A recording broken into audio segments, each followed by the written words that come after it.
High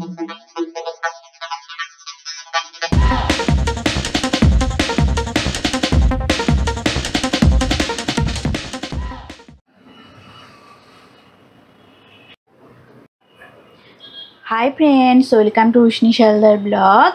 आशा करी तुम्हारा सबाई खूब भालो आछो, आमिও भालो आছি। आज के आमी একটা শাকের রেসিপি দেখাবো। তো প্রথম থেকে তোমরা দেখো রেসিপিটা আমি কিভাবে রেসিপিটা বানাই, আর তোমরা রেসিপিটা কিভাবে বানাও সেটাও আমাকে তোমরা জানিও। তো কড়াইয়ে তেল গরম হয়ে গেছে, আমি শুকনো লঙ্কা ফোড়ন দিয়ে দিলাম, আর আমি দিয়ে দিলাম 5 ফোড়ন। এবার 5 ফোড়নটা একটু গরম হয়ে গেলে, একটু 5 ফোড়নটা লাল লাল হয়ে যাবে, সেই সময় আমি রসুন ফোড়ন দিয়ে দেব। তোমরা কে কে এইভাবে কলমি শাক খেয়েছো আমাকে কমেন্ট করে জানিও। আমি এইভাবে রান্নাটা করছি, তাই তোমাদের সাথে আমি এই রান্নাটা শেয়ার করছি। আমি দেখো বেগুন দিয়ে দিচ্ছি, এইভাবে ডুমো ডুমো করে ছোট করে কেটে রাখা একটা ছোট সাইজের বেগুন আমি দিয়ে দিলাম। বেগুনটা একটু নাড়াচাড়া করে নেব। এবার ফ্লেমটাকে একদম লো ফ্লেমে করে রেখে আমি কলমি শাক দিয়ে দেব।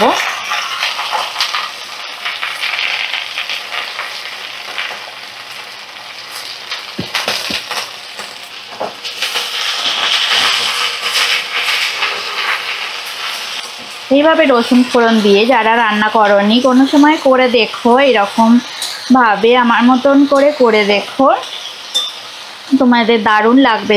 গরম ভাতের সাথে অসাধারণ লাগে এই রেসিপিটা।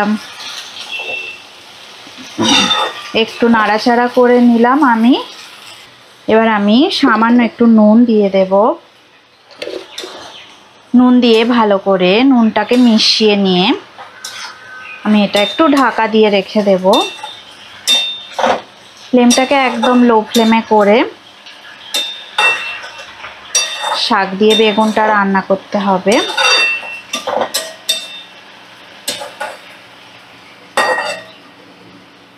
5 মিনিট পর ফিরে আসছি। আমি ঢাকা দিয়ে দিলাম। 5 মিনিট হয়ে গেছে, ঢাকাটা খুলে নিলাম। এবার আমি পরিমাণ মতো হলুদ দিয়ে দেবো।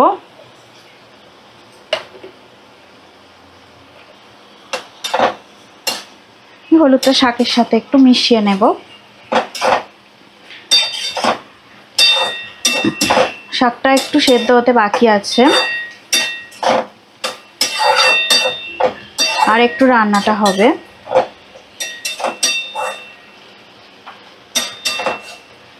আবার আমি ঢাকা দিয়ে 5 মিনিট পর ফিরে আসছি। 5 মিনিট হয়ে গেছে, ঢাকাটা খুলে নিলাম। কলমি শাকের রঙটা ঠিক থাকার জন্য আমি সামান্য একটু জল দিয়ে দেব, নাহলে একদম ভাজা হয়ে কালো হয়ে যাবে রঙটা। তাই সবুজ রং থাকার জন্য হাফ কাপ জল আমি দিয়ে দিলাম। দিয়ে আমি আবার এটা ঢেকে দিলাম। মিডিয়াম ফ্লেমে রেখে আমি 5 মিনিট রান্নাটা করব। 5 মিনিট হয়ে গেছে, ঢাকাটা খুলে নিলাম। আর একটু জলটা শুকিয়ে গেলে আমি নামিয়ে নেব।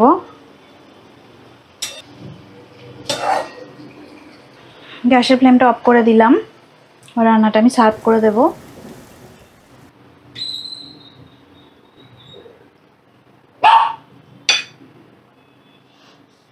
দেখো কলমি শাকের কালারটা বেশ সবুজ সবুজই আছে, এই কালারটা একদম চেঞ্জ হয়নি। রসুন দিয়ে বেগুন কলমি তোমাদের যদি ভালো লেগে থাকে অবশ্যই লাইক দেবে, শেয়ার করবে, আর কমেন্ট করে আমাকে জানাবে কে কে এইভাবে রান্না করেছো আর রান্নাটা কেমন লাগলো। তোমরা সবাই ভালো থাকবে, সুস্থ থাকবে, আর আমার রেসিপি দেখতে থাকো। পুরো ভিডিওটা ওয়াচ করার জন্য তোমাদেরকে অসংখ্য ধন্যবাদ। আজকের মতো টাটা। নেক্সট ভিডিওতে আবার নতুন রেসিপি নিয়ে তোমাদের সাথে দেখা হবে।